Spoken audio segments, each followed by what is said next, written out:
एक छोटे से गांव में रहता था एक प्यारा सा तोता मिट्ठू। उसका सपना था अपना एक खूबसूरत घर बनाना।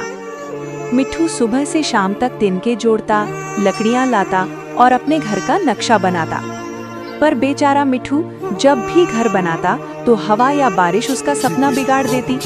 गांव के दूसरे जानवर, एक गिलहरी, कबूतर और छोटी बकरी आते हैं और कहते हैं, चिंता मत कर मिट्ठू, हम मिलके तेरा घर बनाएंगे। सब मिलकर टीम वर्क करते हैं। जब सब साथ आए तो सपना पूरा हो गया। दोस्त